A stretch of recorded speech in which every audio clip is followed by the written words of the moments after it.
Welcome to the Netivot Shalom weekly shir. Unfortunately, Tisha B'Av looks like it may really happen.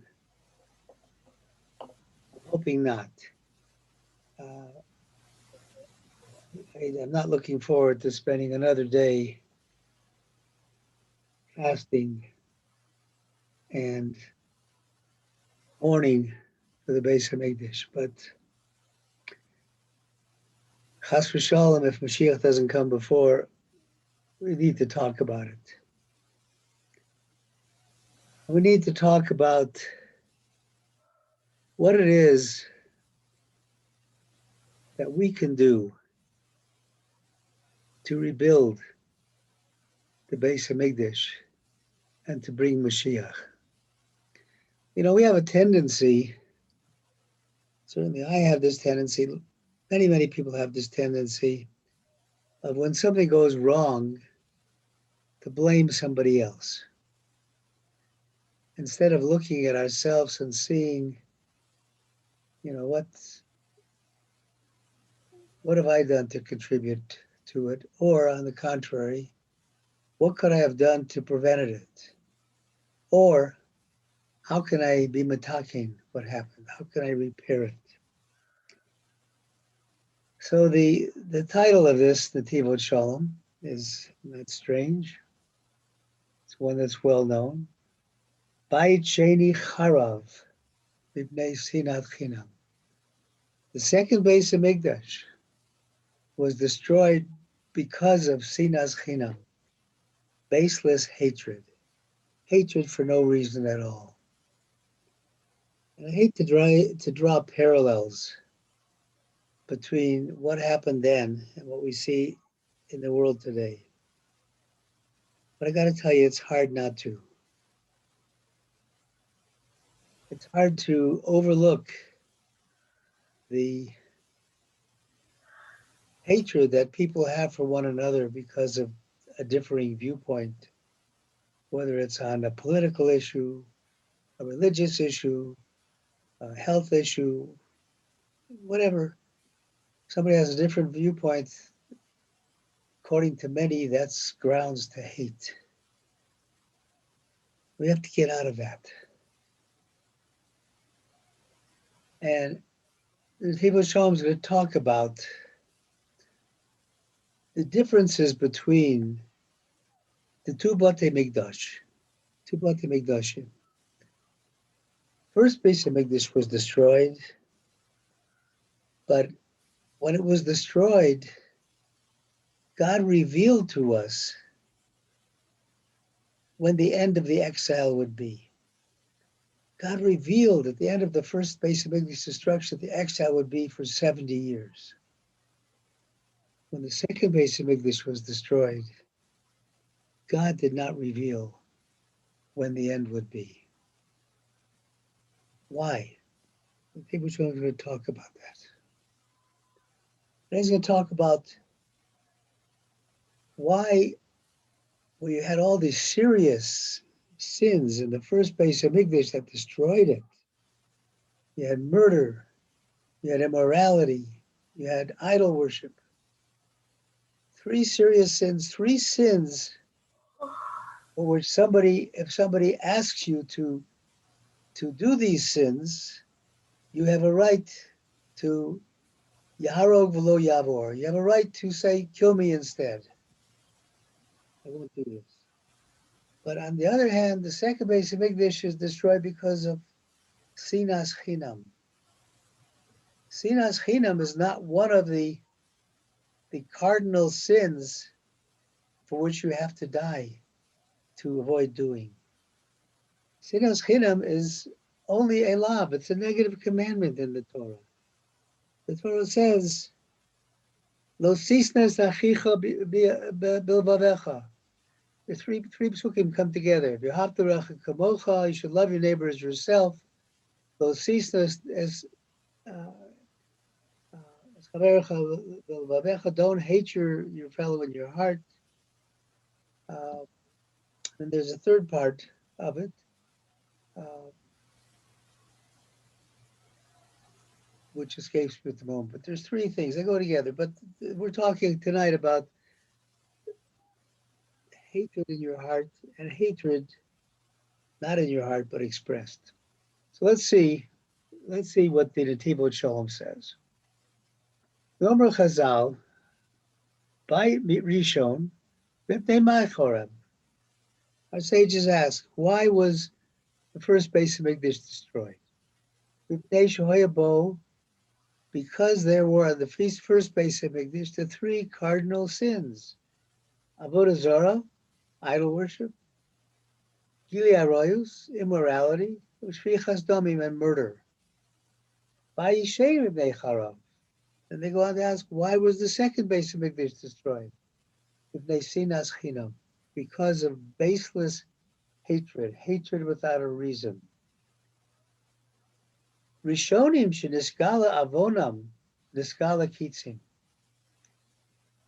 The first Beit Hamikdash, where the sins leading to its destruction were revealed, God revealed the end.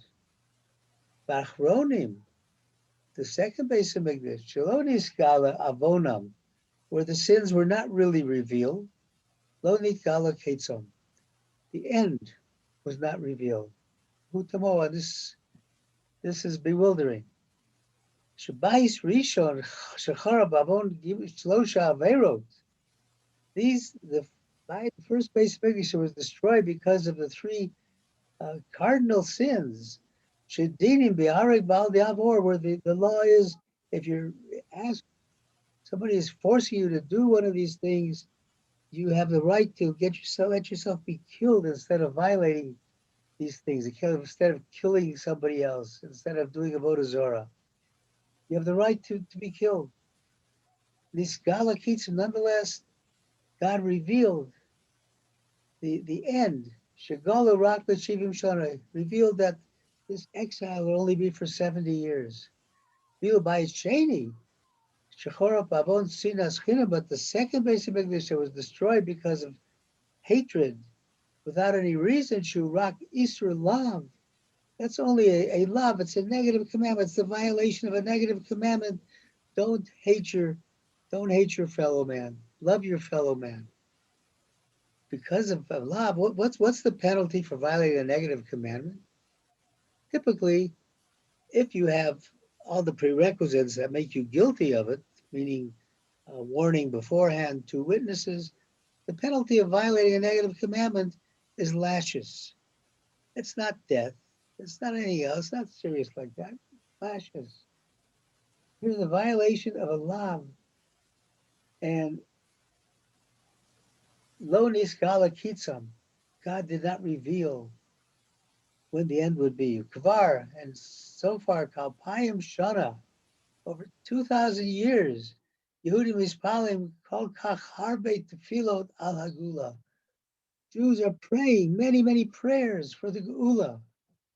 Kama nehoros shall demote, how many rivers of tears, shall dam, and of blood, nishpachu by Oz Ba'am Yisrael, have been spilled with the people of Israel since the destruction of the second Beit Hamikdash.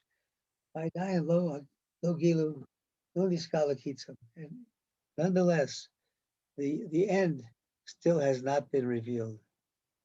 Yesh lomar, it says, we want to have a Kodesh Bisloni from his grandfather. He says, Ahadamar Chazal. And Gemara Rosh Hashanah, the Chazal say two psukim. Kasiv, it's written, Mi Kashem Elokeinu b'chol karenu elav. Who is like God? Who, where anybody calls to him, wherever we call to him, he will be there and listen to us and save us. And then the second pasuk, it says, Ukasiv Dirshu Hashem b'matzo. Second pasuk says, look for Hashem where you can find him. So let's look at two sentences. The first one seems to say that God is present all the time, and all you have to do is call on him. The second sentence, Dirshu Hashem b'matzo, seek God only where you can find him, means that God is not readily accessible to us. What does all this mean? So Netivot Shalom says, Kan b'tzibur, the pasuk that says, call out Hashem and he will answer you, that means when you're with the tzibur, when you're together as Klal Yisrael, where there's unity. Kan yachid. The second one, look for Hashem wherever you can find him. That's individually. Shebiyachid dirshu Hashem rak b'matzo.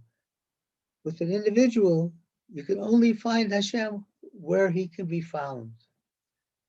Bilu barabim, and according to, and when you're in the group of Achdus by Yisrael, Vik Hashem Elokeinu b'chol kareinu elav, wherever you call him, wherever the group, wherever the Klal Yisrael calls him, that's where you will find him.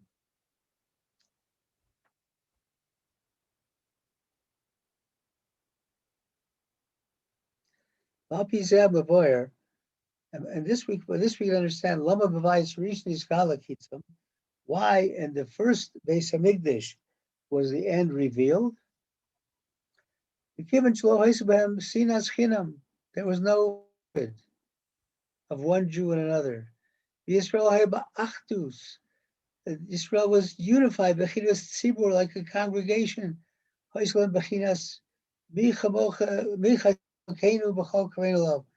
Therefore, they were in the aspect where whoever called God would answer him because of the Achdus.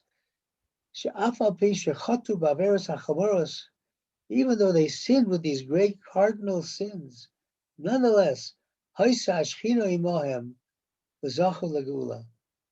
presence was never removed, and they were meriting redemption. But in the second Beit Hamikdash, there was this defect of baseless hatred. Everybody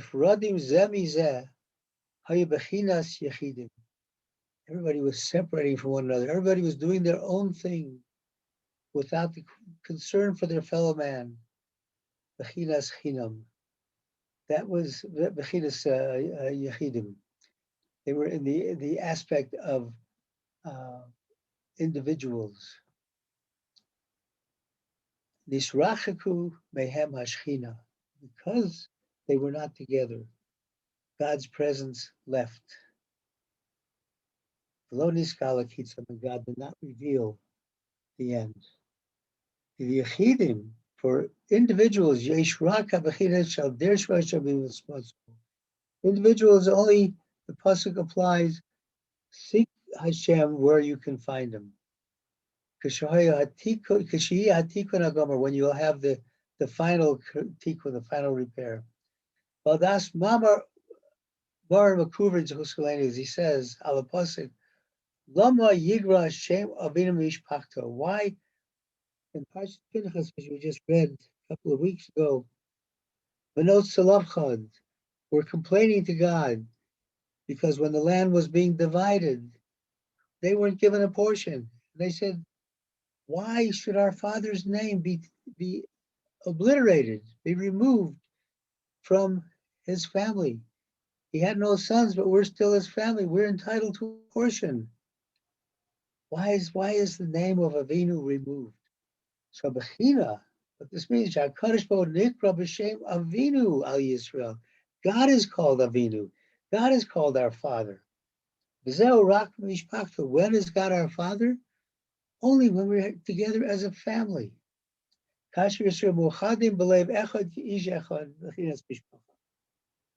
When Bnei Yisrael is just like we were at Har Sinai, like one person, one heart, one thought, one family. Az HaKadosh Baruch Hu Nikra Avinu, Yisrael Nikra Banim. Then God is called our Father, and we are called God's children.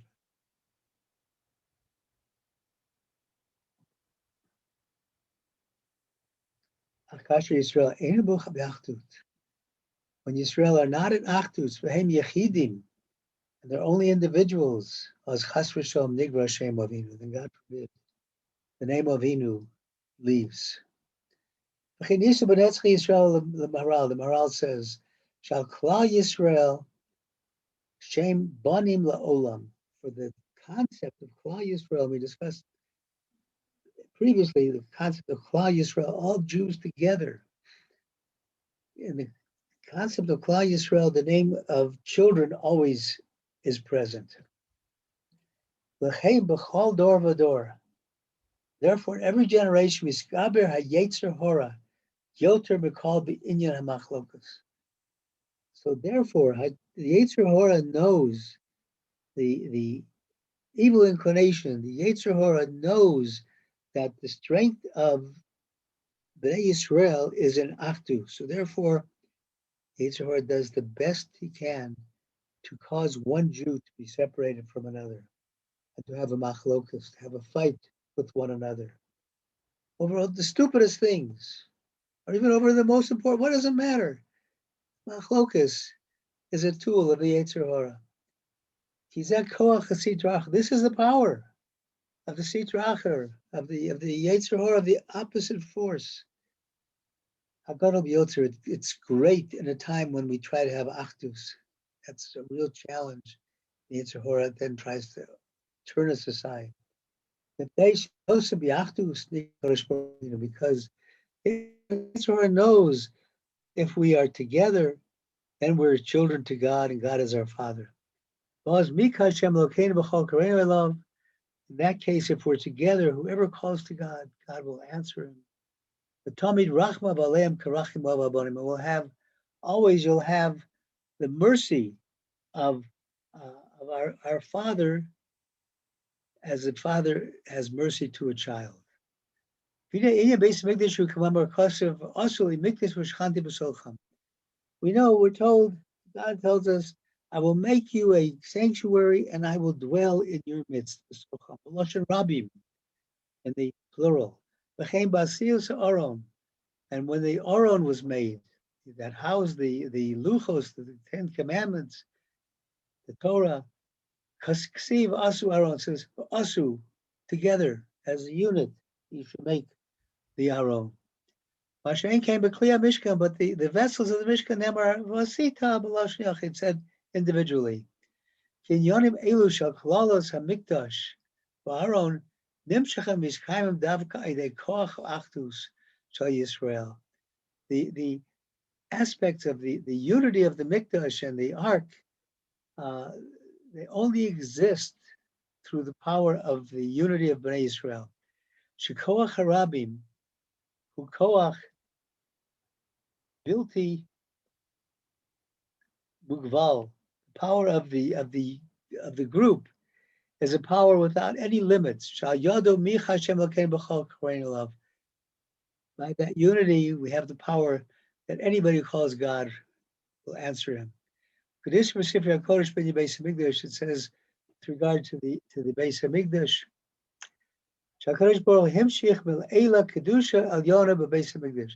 God continued a holiness from above to the Beit Hamikdash. He filled the Beit Hamikdash with holiness from above. But what Bnei Yisrael do? Yisrael shikrivu sham karbanos aydeze oru kedusha moltata. Bnei Yisrael, by offering korbanos, which showed their devotion to God, willingness to come close to God, they woke up the holiness from below. So you had holiness from above and from below. By connecting these two powerful aspects of holiness, the holiness from above and from below, there was like a marriage, higher marriage,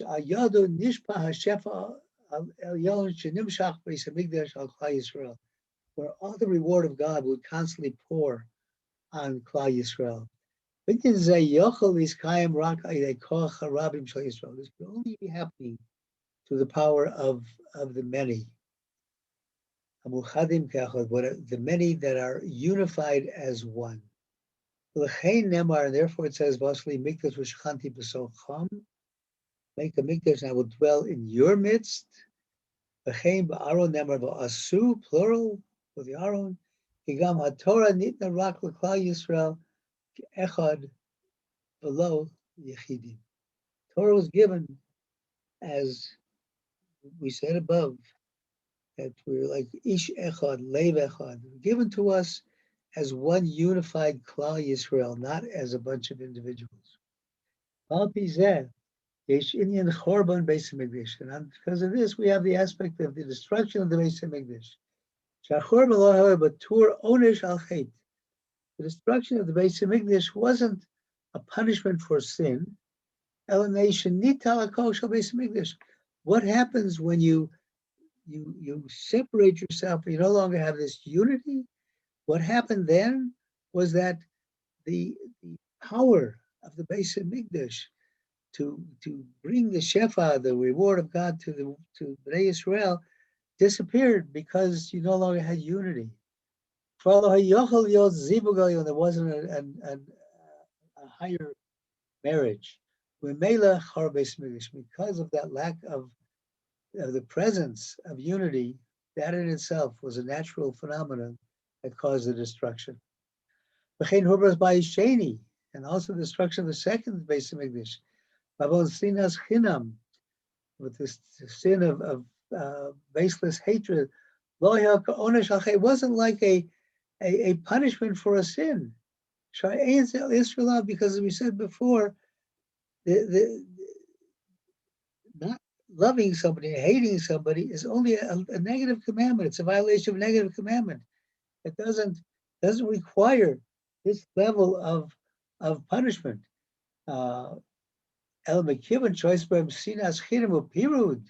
Since there was hatred, baseless hatred and separation, and since they now were the aspect of individuals, didn't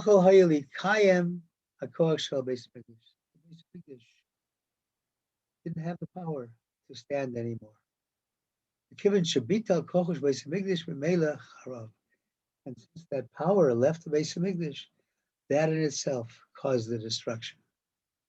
Kocham Shal Yisrael, the power of Bnei Yisrael, Kachol Hanyanim Urak B'Koach HaRabbi.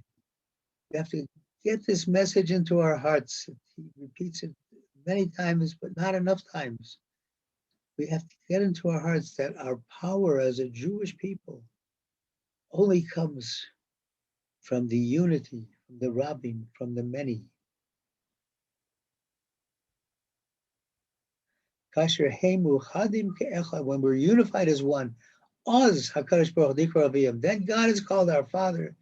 We're called children of God. This is the power of the Beit Hamikdash. And since this is now missing, since this unity is missing, the power of the Beit Hamikdash is nullified. Therefore, the house was destroyed. Therefore, the Yetzer Hara works overtime to cause a separation between one person and another, between husband and wife, between parents and children, between relatives, between friends. Works overtime. That is what keeps away the redemption. This is the key. Whoever does not rebuild the Beit Hamikdash in his day, Ilu Mechrav B'Yamav. It's like he himself caused it to be destroyed in his day. Again, Kol Shelo Nivna Beit Hamikdash B'Yamav, Ilu Nechrav B'Yamav. Whoever doesn't rebuild the Beit Hamikdash in his days by reestablishing the foundation block of the Beit Hamikdash, meaning Achdut, by reestablishing the absence of machlokas. Whoever doesn't do that, it's like he caused the destruction in his own days. Hatikun shel binyan Beit Hamikdash. What is the tikkun for the rebuilding of the Beit Hamikdash, Yisrael. When we as individuals nullify ourselves to the majority, to the unity of called Klal Yisrael, b'lev echad, one heart, ish echad, like one person, v'zeh, v'karav et hagula, and that's what will build the Geula. That's what we can do to bring the Geula Shlema. Not up to somebody else, it's up to us. It's up to us to reach that state of we are nullifying ourselves to Klal Yisrael, so that we're going to try our best to be one person, to be unified. Because by doing that, we continue the aspect of you are children to God. And we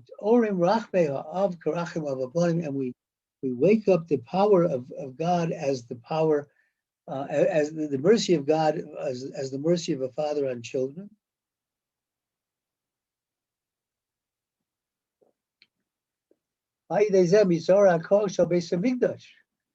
And by doing that, you awaken the power of the Beit Hamikdash. This is the high marriage between God and the children of Israel. Through that union between God and Klal Yisrael, the reward of Shefa, the many gifts that Hashem gives us continues to Klal Yisrael. Just like there is a redemption, a Klal, like there is a Geula of the Klal, a general redemption, kach yesh Geula haprat. There's an individual redemption for each of us. The aspect of kirvo el nafshi Geula, bring to me redemption for myself.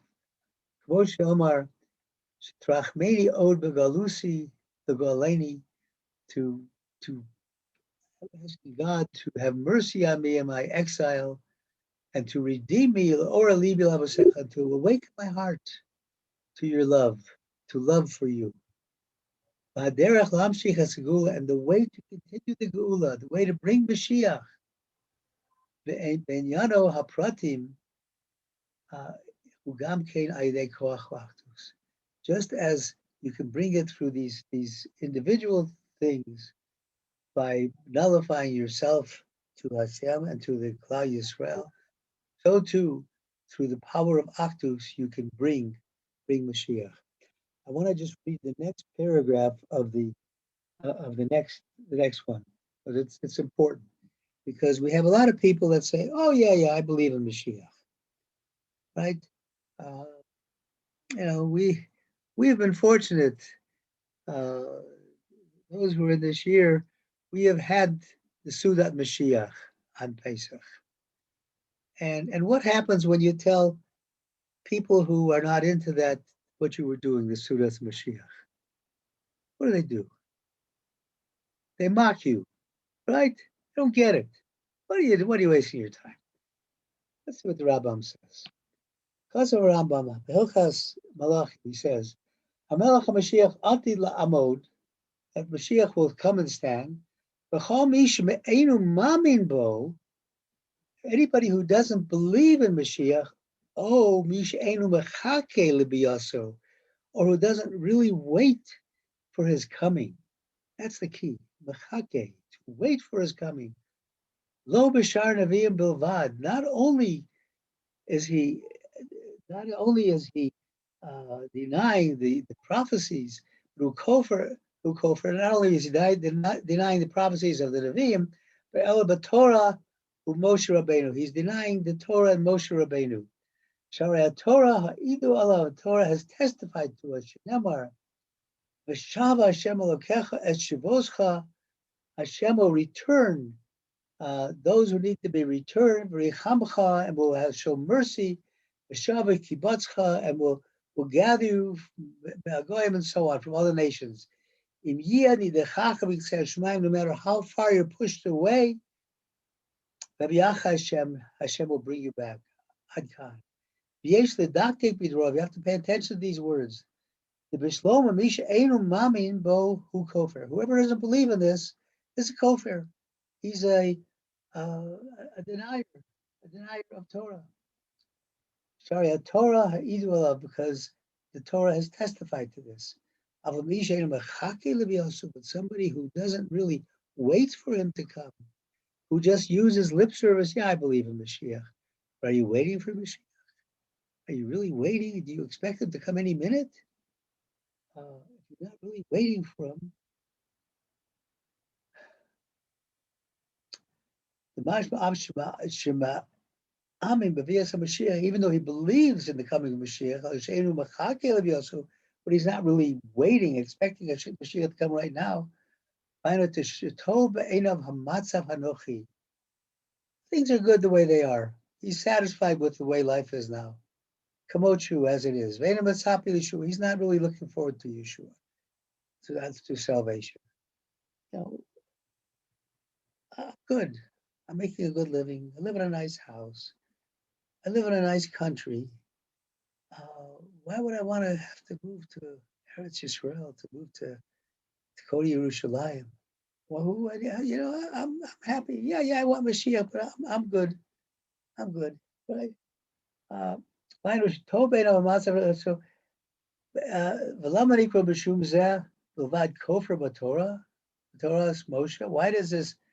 why is he called as a denier of the Torah? Torah. He believes what's written in the Torah, but saying it with words, saying that I believe it is not really, is not all it takes. You got to be ready for it. You got to be waiting for Mashiach. Now, that's all I'm going to do with the Netivot Shalom. I attached a bonus to the end of this. And let me just open it, and I got to make it big so you can see it. On Tisha B'Av, you are not allowed to study Torah because Torah brings us happiness. The only Torah you're allowed to study on Tisha B'Av is sad Torah. And one of the general things that are allowed to study on Tisha B'Av is the Gemara in Masechet Gittin, the Tractate of Gittin, on Daf Nun Hey Amud Beis 55.2. That's the story of Kamsa and Bar Kamsa. And this little thing that I put at the end tells that story. And you'll have to make it bigger on your own screens in order to read it. I made it bigger now so you can see it. The Gemara explains that Yerushalayim was destroyed on account of Kamsa and Bar Kamsa. It tells the story. There was a certain man whose friend was named Kamsa, and whose enemy was named Bar Kamsa. He once made a large feast, said to his servant, "Go bring me my friend Kamsa." And the servant made a mistake and brought his enemy, Bar Kamsa. So the man who was hosting the feast came and found Bar Kamsa sitting at the feast. And he said to him, "That man is the enemy. And you are my enemy. What do you want here? Get out of here."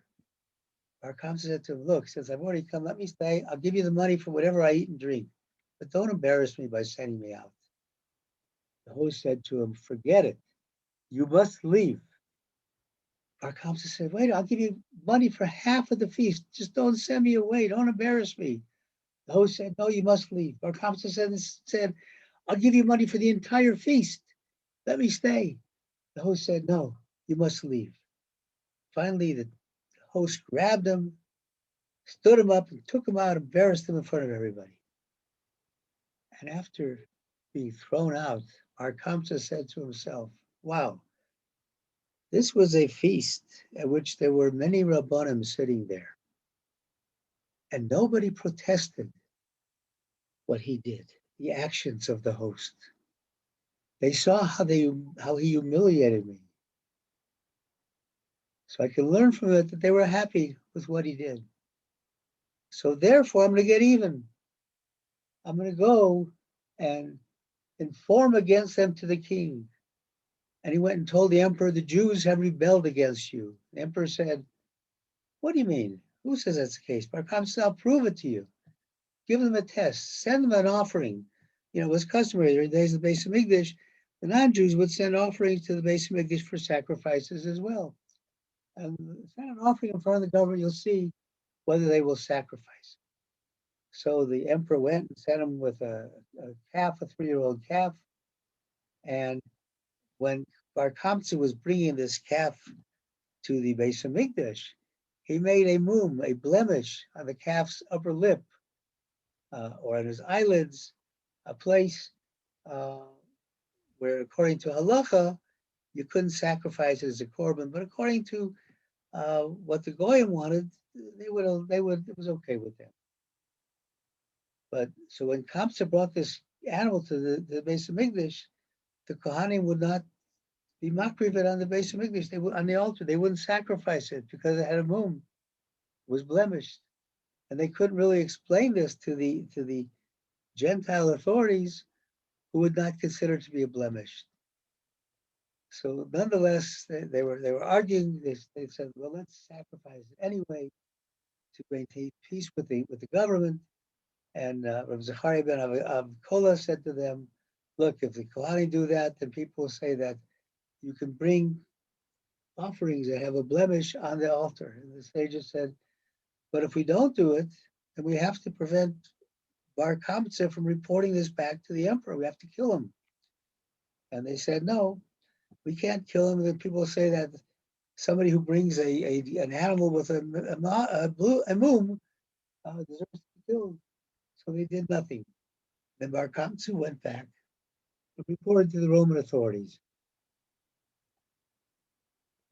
Then the story goes on. It's not. I didn't contain it here, but it goes on in the Gemara that Nero shot an arrow in 4 directions, and then every time the arrow landed in the direction of Yerushalayim.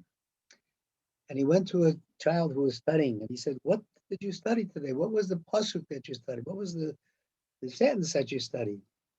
And the sentence that the child repeated to him was that Edom, which was a name for Rome, who was in control at that time, the Romans, Edom will destroy my house, but I will take vengeance upon Rome. Nero heard that and he said, what? I'm going to destroy this house of the Lord and then have vengeance come on me? Forget it. And he went and became a ger. He converted, and actually he was one of the ancestors of Reb Meir. Reb Meir, who's a famous Tana. Wherever there's an anonymous Mishnah in the Mishnayos, it's attributed to Reb Meir. But nonetheless, somebody else came. Vespasian came after that and laid siege to the city for 3 years and ultimately destroyed the Beit Hamikdash. The key here is this was all about sinas chinam.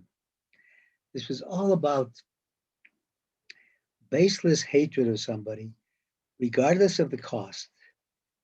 And it was multiplied in its severity by the fact that those who could do something about it, the Rabbanan who were sitting there and seeing that, did nothing. Hashem tells us that we are all Kohanim. We're a kingdom of priests and a holy nation, a Goy Kadosh. As a kingdom of priests, we have a job to pass the law. We have a job to let people know what the law is. We have a job to prevent injustice. So we can, first of all, work on ourselves to avoid sinas chinam, to avoid machlokas. And the third part of the 3 sentences that I remember before is hochech tochich es amichecha. You shall surely rebuke your person, but do it with love and without hatred.